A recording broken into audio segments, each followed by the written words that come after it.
So we are right now in what I would like to call celebration season. So we are in a time of the year where in the next 5 weeks, we are going to celebrate Thanksgiving, Christmas, and New Year's. And I think as Americans, if there's something that we are really good at, it's celebrating these big holidays. And of course, all the retail companies will remind you it's really important to celebrate Christmas, so you buy presents for one another. But that's devotion for another day.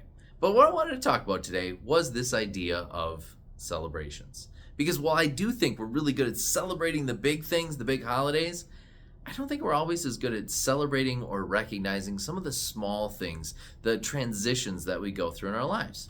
And this actual last week, I was struck by one of these. So for the last 4 years, I've been in seminary classes, which means every spring and every fall, every Monday night, I've had class from 6 o'clock till 8 o'clock.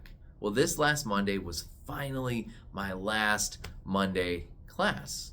And I got to thinking about it. There must be some little way that I could celebrate the ending of this kind of stage. So out of my class of 6 guys, one of the guys is only 10 minutes away. He lives in Waconia.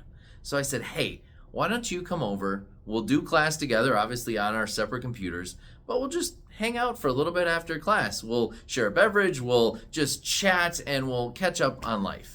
And we did that, and to be honest with you, it was really, really nice. It was good to celebrate that ending, that transition. And I've already planned my family, if they see this, my plan next Monday is we're going to go out to eat. We're going to actually make a plan to go out and have dinner as a family on Monday night. Because that's something that we haven't been able to do because I've always had this class. Which got me thinking, like, what things are going on in your life? What small transitions or changes are going on that you could take a minute to celebrate?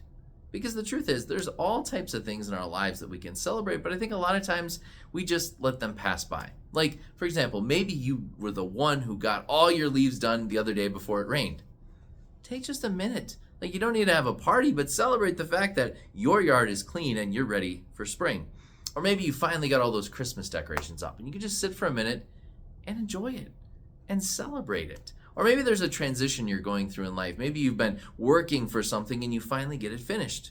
You don't need to wait to a holiday to celebrate it. Just take a minute to celebrate what you have accomplished. Because I think a lot of times as people, what we struggle with sometimes is transitions. We struggle going from one thing to the next thing. And I think one way that we could alleviate and make it better is to build in these little times of transition or celebration. Like sometimes, even if it's a difficult thing that we're finished, maybe we just kind of go, whew, okay, let me figuratively turn the page on this activity. Let me put it behind myself.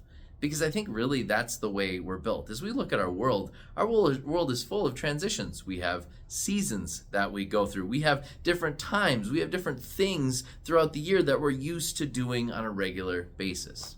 Well, I think if we brought this into our daily lives, to the daily things that we do, it might help us. It might help us to adjust a little bit better to change. It might help us to just pause and be a little bit more thankful for when we finish things or accomplish things or just grieve something maybe that we're going to miss.